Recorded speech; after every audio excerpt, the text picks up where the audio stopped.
Tonight on Y News. The Department of Labor and Employment to impose partial deployment ban of overseas Filipino workers to Kuwait after the death of another Filipina. The palace admits that the killing of another Filipina in Kuwait affects the ties between the two countries. The remains of Arlene Nucos, one of the two overseas Filipino workers who died in a deadly car crash incident in Singapore, have been flown home. Some lawmakers renew their calls to ban the sale and use of firecrackers in the country as the number of reported injuries caused by fireworks has gone up to almost 300. And Wish Bus USA features Filipino-American artists at the year-end countdown. Good evening. Another death of a Filipina domestic worker in Kuwait shocks the nation. President Rodrigo Duterte is outraged by this. According to Malacanang, the palace adds this incident apparently affects the ties between the Philippines and Kuwait. Rosalie Cos explains why. The first incidents of violation of the agreement between the Philippines and Kuwait on the protection of overseas Filipino workers happened recently in the Gulf state. Filipina domestic helper Ginalyn Villavende was purportedly killed by her employer's wife on December 30, 2019. The president is outraged by that. It is a violation of the agreement between these two countries, and the incident is under investigation. The presidential spokesperson and chief presidential legal counsel adds that this incident obviously affects the ties between the Philippines and Kuwait. Panelo says it is up to President Duterte if the government will implement a deployment ban on OFWs to Kuwait. That will depend on the endorsement or recommendation of Secretary Bello. The government once enforced a deployment ban of Filipino workers to the Gulf state in 2019 following reported deaths and abuses of Filipino household service workers. The worst was the killing of Joanna de Mafelis. A Syrian district criminal court had found the female employer of the Mafelis, Muna Ali Hasun, guilty of her murder, with a prison sentence ranging from 8 to 15 years expected. Hasun's Lebanese husband, Nader Essam Asaf, is currently on trial for the murder in Lebanon. Rosalie Cos, UNTV, News and Rescue, Malacanang. Filipinos who want to get employed abroad, especially in the Middle East, are advised to transact only with legitimate recruitment agencies. But for now, the Philippines Labor Department will not send any new workers to Kuwait. Aiko Miguel explains why. The Labor Department is set to impose a partial deployment ban of household workers in Kuwait as instructed by Secretary Silvestre Bello III. The Labor Chief says the partial ban was recommended by Labor Attaché Nasar Mustafa. The decision was made after another case of killing of a Filipina domestic worker in the Gulf state. The victim was identified as Ginalyn Villavende, 26 years old, from Noralia, South Cotabato. Sa ngayon, partial lang muna. We will wait for the result of the investigation doon sa pagkamatay ni Ginalyn. Hindi na muna tayo magpapadala ng bagong workers doon. Pero in the meantime, yung mga balik manggagawa, yung mga nagbakasyon lang, pwede bumalik. At saka yung skilled workers, hindi affected ng ban na yon. Based on the report received by the Department of Labor and Employment, Villavende was beaten to death by her female employer. Based on the report of Kuwait Time, Villavende's female employer admitted to beating the Filipina, but it was not her intention to kill the domestic worker, she said. Pero hindi ako maniwala na babae ng bubugbog mamatay. Baka ako may pinatago rin Kaya that's what we want. Our government wants the truth kung sino talaga ang responsible sa pagkamatay ni Ginalyn. According to Secretary Bello, they are working on all the documents for the repatriation of Villavende's remains after the autopsy and forensic investigation. The administrator of the Overseas Workers Welfare Administration, or OWA, Hans Leo Kakdak, has already spoken with Villavende's family in South Cotabato. OWA has been assigned to provide burial, livelihood, and scholarship assistance to the Filipino household workers' bereaved family. Tutulungan sila ng OWA at saka ng DFA sa Region 12 na i-facilitate yung mga dokumento para maging kinatawan nila ang embahada para tanggapin yung labi ni Jenaline. Based on OWA's investigation, Jenaline's family last talked with her on October 27, 2019. They tried calling again on December 13th but couldn't get a hold of Jenaline because her employer said the maid was busy. In September last year, Jenaline complained about her employers forbidding her and for not giving her salary. DOLE is now investigating Jenaline's recruitment agency. That is why I will also ask the agency na mag-explain bakit despite their complaint, hindi sila gumawa ng paraan para malipat siya o malipat siya. Kapag hindi kami satisfied sa explanation nila, they can be subject to either suspension or even cancellation of the license. DOLE calls on Filipinos who want to get employed abroad, especially in the Middle East, to transact only with a legitimate agency, coordinate with OWA and the Philippine Overseas Employment Administration or POEA, so that they won't fall prey to illegal recruitment agencies or experience any untoward incidents regarding their employment in their destination country. Aiko Miguel, UNTV News and Rescue, Manila. Department of Foreign Affairs and some senators expressed dismay over the death of another Filipina worker in Kuwait. This is despite a bilateral agreement signed by the Philippines and the Gulf state in 2018.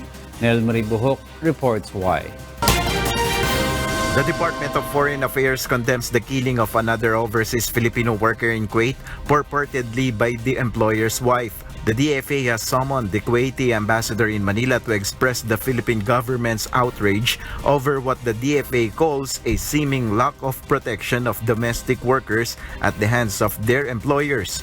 The DFA insists the transparency on the investigation of the case, while the Philippine Embassy in Kuwait is coordinating closely with Kuwaiti authorities to ensure that justice will be served. For the DFA, the continuing violence and abuse of Filipino domestic workers in Kuwait violates an agreement signed in 2018 which aims for better protection of Filipino workers in the Gulf state.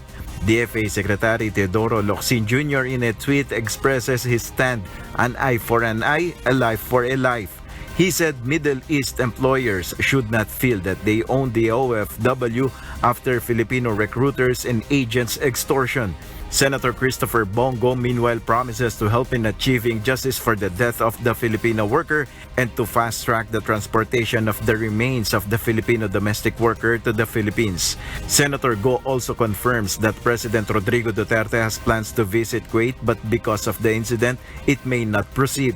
Chairman of the Senate Committee on Labor, Employment and Human Resources Development, Senator Joel Villanueva, is also dismayed over the incident. The senator questions the implementation of the said bilateral agreement entered into by the government for better protection of the OFWs against all forms of abuse and effectively stopping the deaths of Filipino domestic workers. The death of Joanna De Mafelis in Kuwait years back is one of the causes of the signing of the agreement. De Mafelis was found in a freezer in an abandoned apartment in February 2018. Nel Maribuhok, UNTV News and Rescue, Quezon City.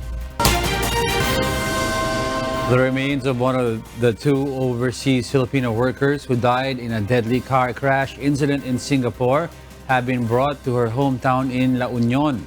Meanwhile, the body of the second victim is set to arrive in Manila tonight. Nina Armilio has this story. The remains of Arlie Nucos, one of the two overseas Filipino workers who died in a deadly car crash incident in Singapore, arrived at Clark International Airport last night. Her body was received by her family together with representatives from the Department of Foreign Affairs or DFA. The remains of Nucos were immediately flown to her hometown in Caba, La Union. Meanwhile, the body of Abigail Dano Leste, 41, will be repatriated tonight. Consul General Bernie Candola confirmed the shipment will be on board Philippine Airlines PR-512, set to leave Singapore tonight at 8 p.m. and will arrive in Manila at 11:40 p.m. The two Filipinas died on the spot when a car hit them at the parking exit pavement behind Lucky Plaza Mall on Sunday, December 29. The 64-year-old driver of the involved vehicle was immediately arrested at the scene. The Overseas Workers Welfare Administration or OWA assures assistance will be extended to the victims' families. Doon sa na-discharge, pinafacilitate na ho yung pagpapauwi. Doon sa mga nasawi ay siyempre yung transport ng human remains in cooperation with the DFA. And of course, they're all active OWA members. We are happy to report, and then therefore yung full entitlement sa mga OWA benefits, death and burial, livelihood. Meanwhile, the Philippine Embassy in Singapore confirms that 2 of the 4 Filipinos injured in the car crash have already been discharged, while the other 2 are still recovering in the hospital. Minister of Foreign Affairs Vivian Balakrishnan has expressed deepest condolences to the bereaved families of the OFWs. Lucky Plaza Mall is a favorite hangout place for Filipinos in Singapore, especially house helpers, as Sunday is their day of rest from work. Nina Armilio, UNTV, News and Rescue, Philippines. Some lawmakers renew their calls to ban the sale and use of firecrackers in the country. This is despite a lower number of firecracker-related injuries during the welcoming of 2020 compared with that recorded in the 2018-2019 year-end celebration. Mirasol Abogadil details why. The number of reported injuries caused by fireworks has gone up to 288. This is based on the Department of Health's fireworks-related injury surveillance report from December 21, 2019 to January 2, 2020.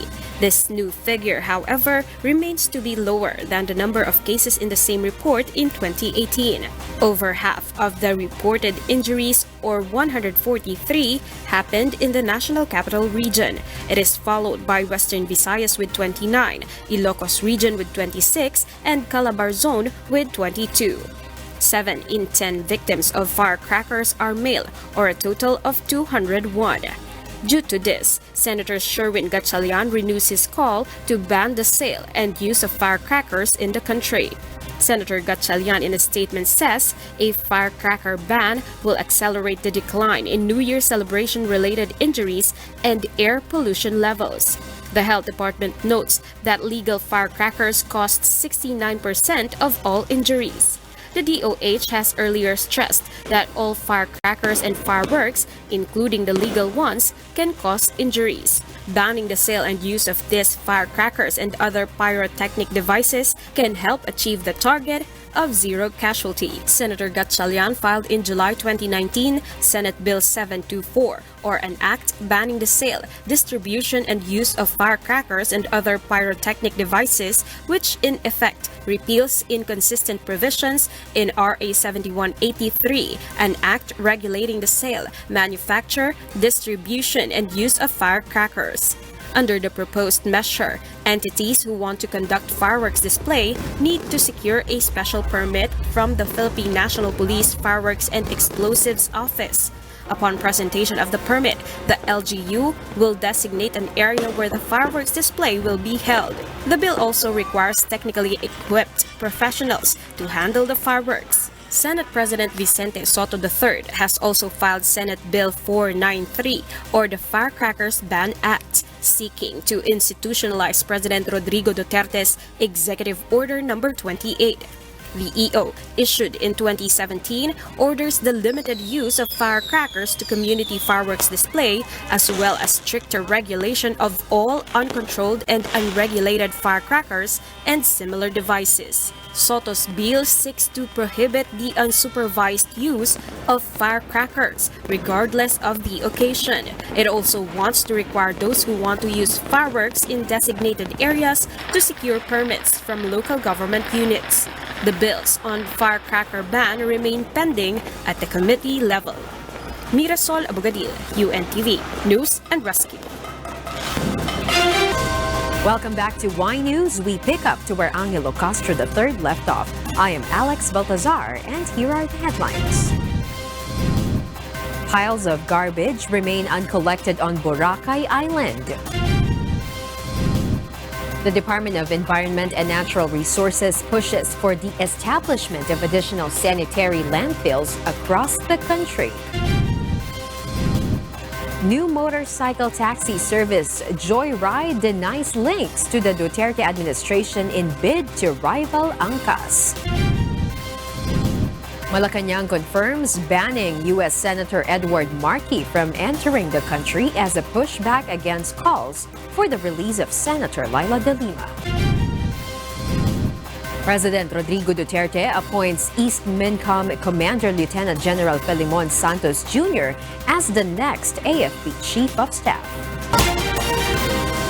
Good evening. No matter how small it is, litter really brings a problem, be it outdoors, at parks, and in any other public places. Not only because it is an eyesore, but also because of the foul smell it gives off.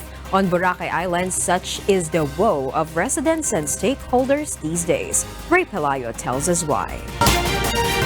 Piles and piles of garbage can be seen on Boracay after the island was hit by Typhoon Ursula. Pictures and videos from a UNTV source show trash coming from household and commercial establishments at corners and sidewalks. The UNTV source says some of the garbage has been left uncollected for 8 days. Residents smell foul odor because even domestic waste has not been disposed of from the island. Power supply remains cut off except in the main road. The prices of diesel have also risen up to 57 to 65 pesos per liter. Environment Undersecretary Benny Antiporda explains the garbage still has not been collected because the sanitary workers themselves were affected by the typhoon. Even their garbage trucks were damaged. Another problem, Yusek Antiporda adds, is discipline among residents and stakeholders because after garbage collection, they immediately throw out more trash. Ang tunay pong sitwasyon, biktima po yung mga kasama rin natin dyan na maglilinis ng Boracay. No po? The Department of Environment and Natural Resources or DNR assures to send trucks and additional personnel to clean up the waste. The DNR also gave exemptions on permits for petroleum products. Ray Pelayo, UNTV, News and Rescue, Quezon City.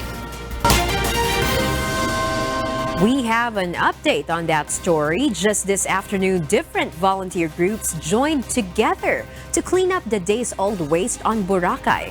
Garbage trucks were deployed to remove piles of trash and fallen trees along the bay. A UNTV source said the local government and various groups have already come up with a measure to solve the trash problems on the island. More sanitary landfills need to be established across the country. This is the solution seen by the Department of Environment and Natural Resources to address the problem in waste disposal, especially in Metro Manila, which, according to the government data 3 years ago, generate the most solid waste. Ray Pelayo tells us why. The budget for sanitary landfill in 2,048 districts across the country will be included in the next year's proposed budget. Department of Environment and Natural Resources Undersecretary Benny Antiporda says more than 7 billion pesos is needed to complete the project to accommodate garbage from different parts of the Philippines. This project, he says, is the immediate solution to the country's problem in garbage while the government awaits new recycling technology to enter the country. Based on the data from the DNR's Environmental Management Bureau, there are 187 sanitary landfills operating in the country. Pwedeng gawing methane yan, yung harvesting ng methane doon sa basura, pwede rin gawin. Meron tayong waste to energy. Antiporda says their proposed budget for recycling projects amounts to only more than 1 billion pesos. Garbage from Metro Manila used to be dumped in Payatas, Quezon City, but the dump site was closed in 2017. Since then, the National Capital Region's garbage has been transported to Rodriguez Rizal. The government is now experiencing difficulties in rehabilitating Manila Bay because even after removing waste from the bay, garbage still continues to flow from creeks in Metro Manila cities. Government data in 2016 showed that solid waste generation in Metro Manila reached over 9,000 tons daily. It was followed by Region 4A with over 4,000 tons and Region 3 with over 3,800 tons. The World Bank estimated in 2012 that the volume of garbage in the Philippines by the year 2025 would increase by 165% or reach over 77,000 tons. Ray Pelayo, UNTV, News and Rescue, Quezon City. Brace for much heavier traffic. This is the warning of the Metropolitan Manila Development Authority. Meanwhile, the management of Joyride maintains that no politician is behind the government's approval of its operation as a new motorcycle ride-hailing firm. Joa Nano tells us why. As the Department of Transportation's Technical Working Group or DOTR-TWG has allowed the operations of 30,000 motorcycle taxis to operate in Metro Manila and 9,000 units in Metro Cebu. The Metropolitan Manila Development Authority or MMDA has warned the public anew to brace for a much heavier traffic on Metro Manila roads. According to MMDA EDSA Traffic Chief Edison Bongnebriha, any additional vehicles on the roads, either four-wheeled or two-wheeled, will add to the volume of traffic. Based on the 2018 record of the Land Transportation Office or LTO, there were more than 6 million motorcycles nationwide. Of that number, almost 2 million were registered in the National Capital Region. And with the increasing number of motorcycle taxis, the MMDA is worried about the possible increase in motorcycle accidents. Minsan talaga yung pag-aapura ang nasa isip nila, no? May ibaba nila ng maaga yung pasahero nila, mabilis yung biyahe nila, regardless of whether they are violating the traffic law or not. The MMDA once again urged motorcycle riders to obey traffic rules and practice discipline while driving. Based on the MMDA's report, motorcycle accidents remain to be one of the top common causes of intense traffic on Metro Manila. Sana naman, yung mga mag-a-apply niyan, yung makukuha nila mga riders, responsibility naman at sumusunod sa batas. Hindi na kailangan ng enforcer para magawa sila. Meanwhile, new motorcycle ride-hailing service Joyride PH has denied the issue on political influence behind the government's approval for Joyride to join ANCAS in the pilot test run. Senator Go is not part of Joyride and neither is anybody from government. Joyride PH says that well-known businessmen from the Kuwa and Nubla clans are the owner of the new motorcycle ride-hailing service. The company, however, admits it has sent a letter to the office of Senator Coco Pimentel to ask the lawmaker to recommend Joyride PH to the Department of Transportation and to allow them to join the pilot test run on motorcycle taxis. The group clarifies they have undergone the process required by the government and that they have submitted all the necessary documents. As of now, more than 6,000 motorcycle taxis are registered under Joyride, but only more than 1,000 are operational as the management has yet to complete the distribution of safety gears for their riders and their passengers. Joanano, UNTV News and Rescue, Quezon City. The stored value cards or beep cards used in Metro Manila's train systems now cost 30 pesos. The Light Rail Transit Authority announced the 10 peso increase in the social media pages of Light Rail Transit Line 2 today. It said the price hike was effective starting January 1, 2020 in line with the concession agreement between the Department of Transportation and AF Payments, Inc. This consortium, composed of conglomerates Ayala Group and First Pacific Group, operates and maintains the automatic fare collection system. It did not disclose any reason for the price hike. A new leadership in the country's armed forces is about to take over as President Rodrigo Duterte appoints the next AFP Chief of Staff.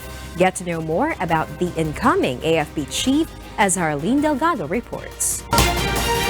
President Rodrigo Duterte has chosen the next Chief of Staff of the Armed Forces of the Philippines. He is Lieutenant General Filimon Santos Jr., the commander of the AFP's East Mindanao Command. He will replace the current AFP Chief of Staff, Lieutenant General Noel Clement, who is set to retire on January 5 as he reaches the mandatory retirement age of 56. Santos is thankful to the President for giving him the trust and confidence to lead the AFP. As he takes the helm of the country's armed forces, Santos wants to focus on continuing the military's anti-insurgency efforts. Wala namang reforms na talaga reforms. We'll just enhance what is there na kita naman natin is very effective. The priority there is the urgency He would also like to prioritize the localized peace talks by mobilizing all local chief executives. Another part of Santos' plan is to reintegrate the communist group surrenderers back to the society by providing them livelihood through the government's enhanced comprehensive local integration program. We will push with the localized peace talks kahit na may inaayos na national peace talks between the government and yung grupo ni Joma Season. Now, pagka sinabi mo insurgency sa isang probinsya, it's the problem of everybody, especially the local chief executive. Meanwhile, the Philippine National Police welcomed the incoming AFP leadership. PNP officer in charge, Police Lieutenant General Archie Gamboa, says he is proud of Santos being his mista or classmate in Philippine Military Academy. Well, we're proud. We're proud that he is a member of PMAC Nagtala class of 1986. We hope for him the best, and we will be in support of his leadership. The leadership of the AFP will be formally transferred to Santos on Saturday at the AFP's change of command ceremony, with President Duterte as the presiding officer. Harleen Delgado, UNTV News and Rescue, Camp Aguinaldo. A new chief of staff of the country's armed forces will take his post on Sunday. He assures that although the martial law in Mindanao will no longer be extended, peace and order will be maintained. Neutralizing local terrorist groups in Mindanao will remain as their top priority. Dante Amento tells us why. Eastern Mindanao Command or ISMINCOM Commander Lieutenant General Filimon Santos Jr. will take his post as the new Chief of the Armed Forces of the Philippines or AFP on January 5 Sunday. According to the incoming AFP Chief of Staff, Mindanaoans welcome the martial law termination. He adds the AFP has explained the primary reasons for ending the martial rule to local government units who are not in favor of the measure. General Santos assures they will strengthen their security efforts in Mindanao region. Checkpoints will remain as well as regular patrol operations. But I assure them na kahit na walang martial law, our security measures are all in place. Even we will enhance pa yung secure. To ensure walang mangyayari. Nakikita na nag-improve. Dahil pag lagi tayo nasa martial law, ibig sabihin, magulo. The incoming AFP chief admits, however, threats from local terrorist groups such as the Abu Sayyaf Group or ASG and the Bangsamoro Islamic Freedom Fighters or BIFF still exist. In southern Mindanao, the ASG remains to be a threat although their bandits have turned weak. In central Mindanao, the BIFF continue to be the AFP's problem. Kung sa amin naman manggaling, parang walang dahilan na sabihin namin sa kanila na mag-usap kami. The BIFF stand firm they won't enter peace talks with the government. Meanwhile, AFP data show that 175 ASG and 57 BIFF members were neutralized last year. Dante Amento, UNTV News and Rescue.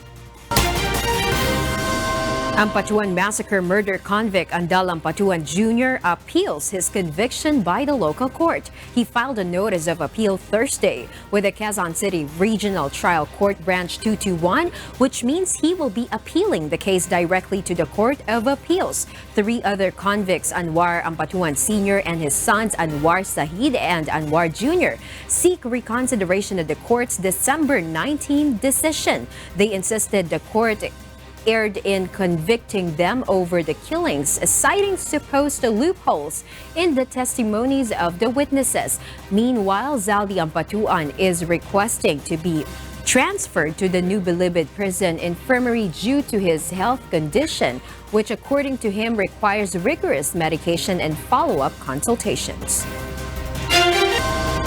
And to complete the most significant news for this day, Y News continues. Here are the top stories.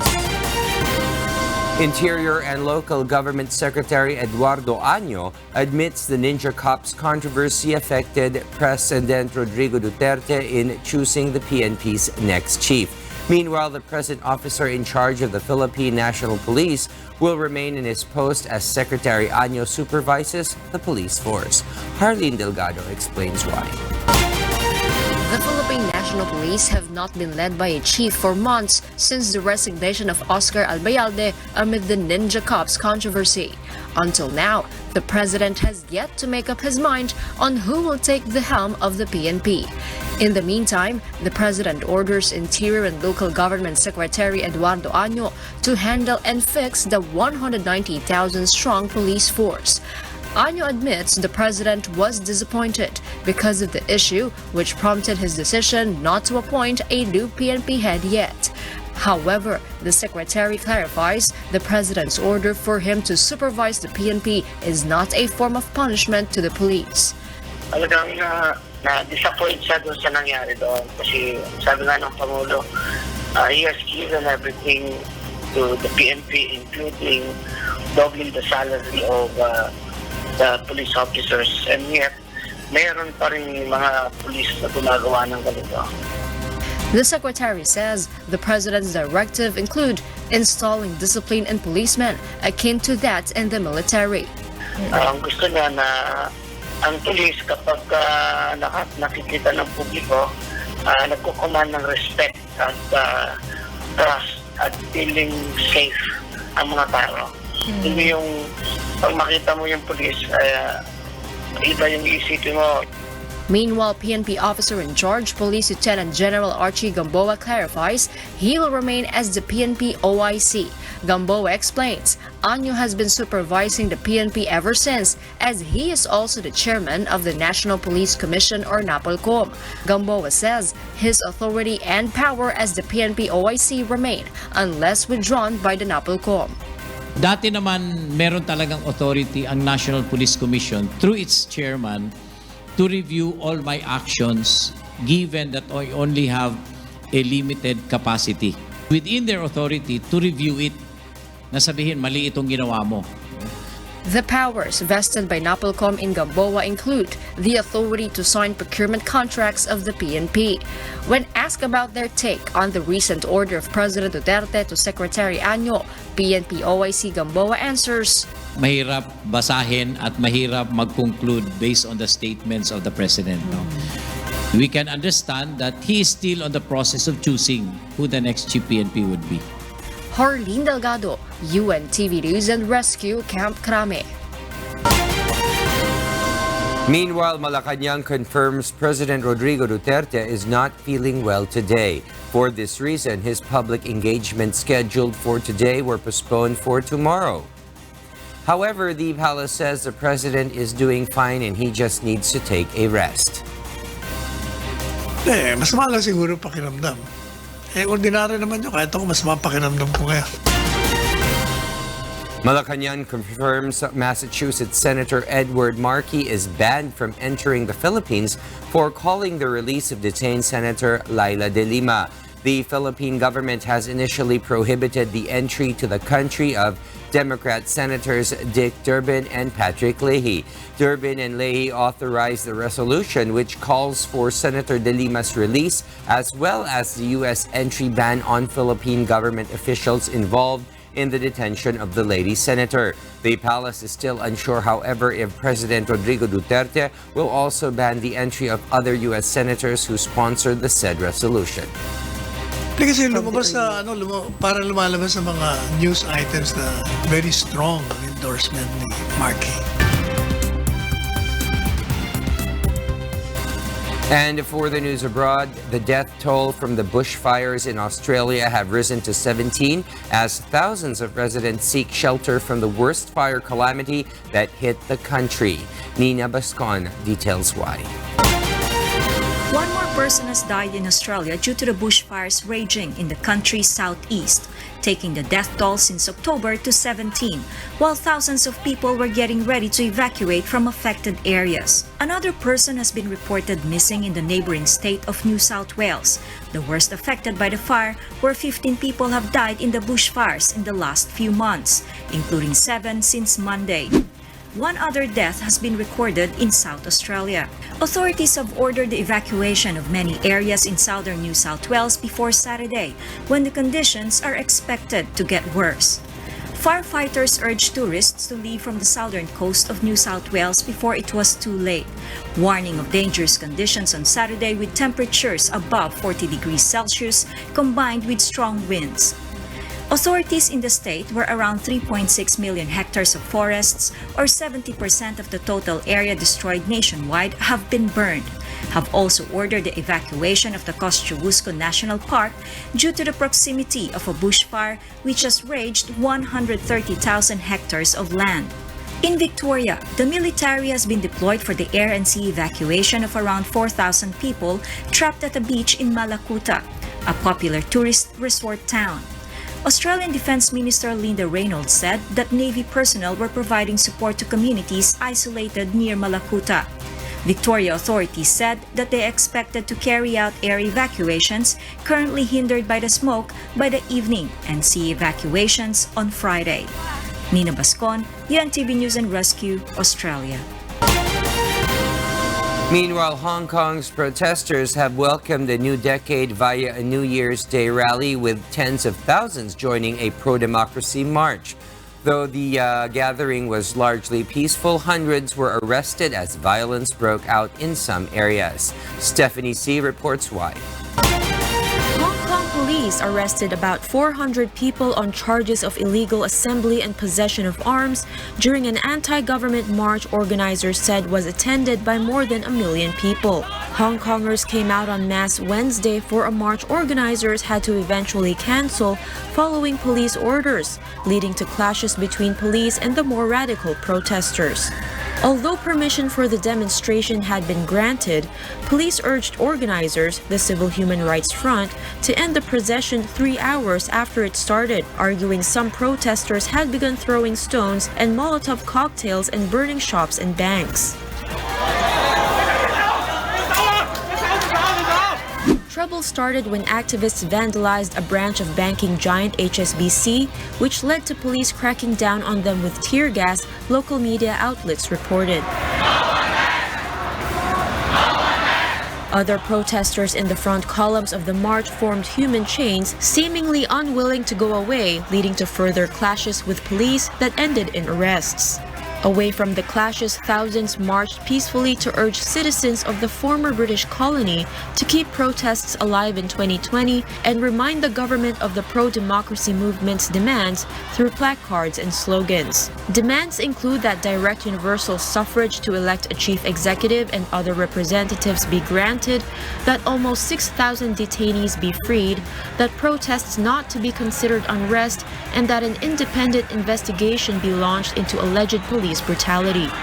Months of protests have plunged Hong Kong's economy into recession for the first time in a decade, having contracted by 2.9% in the third quarter due to falling imports and exports, retail sales, and declining tourism. Stephanie C., UNTV News and Rescue. Iraqi security forces have regained control of the area around the U.S. Embassy in Baghdad after the compound was rocked by a second day of mass protests. Kath Carriedo reports. After a second day of tense protests at the American Embassy in Baghdad, thousands of pro-Iranian demonstrators dispersed on Wednesday, ending a siege that had trapped American diplomats in the embassy compound overnight. Hundreds of Iraqi protesters on Tuesday stormed the compound of the U.S. Embassy in Baghdad following a deadly U.S. airstrikes against Iranian-backed militias. The protesters set fire to the embassy's information office and burned several guard towers on the exterior fence of the building. The embassy guards were seen clashing with the protesters, who threw stones and incendiaries at the building. Iraqi security forces arrived at the embassy's headquarters in Baghdad's heavily fortified green zone several hours after the attack. However, they have not intervened. A security official said that the U.S. ambassador was not inside the building. U.S. President Donald Trump said he held Iran fully responsible for the attack. On Sunday, the U.S. military said it had carried out precision defensive strikes in Iraq and Syria against Kataib Hezbollah, or K-Shiite militia group, which was blamed for an attack earlier this week that killed a U.S. citizen. The Iranian-backed Popular Mobilization Forces, the umbrella group of KH, said that the airstrikes killed 25 people and wounded 51 others. The U.S. strikes came after a missile attack on an Iraqi base near Kirkuk that left a U.S. contractor dead, 4 U.S. service members, and 2 members of the Iraqi security forces wounded. The Pentagon explained these strikes will degrade PH's ability to conduct future attacks against Operation Inherent Resolve coalition forces. Kath Carriedo, UNTV News and Rescue. Meanwhile, Thailand welcomed 2020 with a campaign to help reduce plastic waste. A new policy states that shopping centers and shops will have to start charging clients for plastic bags. Kath Dumaraos reports. Thailand kicked off 2020 with a new initiative to get rid of plastic bags in shopping malls and stores to reduce pollution in the Asian nation.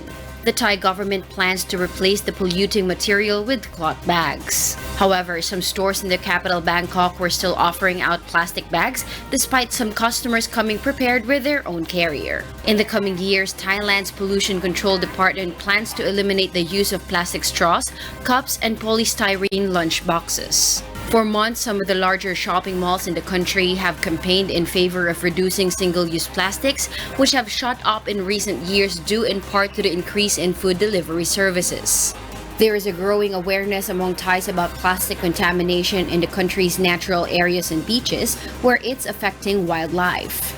According to an article in the 2015 Science magazine, Thailand is the 6th largest emitter of plastic pollution in the sea after China, Indonesia, the Philippines, Vietnam, and Sri Lanka. The study estimated that Thais discarded between 150,000 and 410,000 tons of plastic each year into the sea. The world total is thought to be between 2.8 and 12.7 tons annually. The country also imports plastic waste from the United States, Australia, and the European Union. In 2018, China banned plastic importation, a move that was backed shortly after by Malaysia, the Philippines, and Indonesia. Kat Dumaraos, UNTV News and Rescue, Thailand. Millions of people came to New York City's Times Square, while millions more watched live on television as the famed ball drop marked the start of 2020. Meanwhile, the Wish Bus USA featured various Filipino artists who brought a musical extravaganza for the 2020 welcome party. Sunny Cause reports. The spectators at the year-end countdown in Los Angeles were elated by musical performances from Filipino artists on the first FM radio booth on wheels, the Wish Bus USA. The musical extravaganza featured performances from pop rock band Zip Code, singer-songwriter Chen Zapuno, and producer-songwriter Carlo David. And as a new decade begins, some Filipino artists shared their wishes for the year 2020.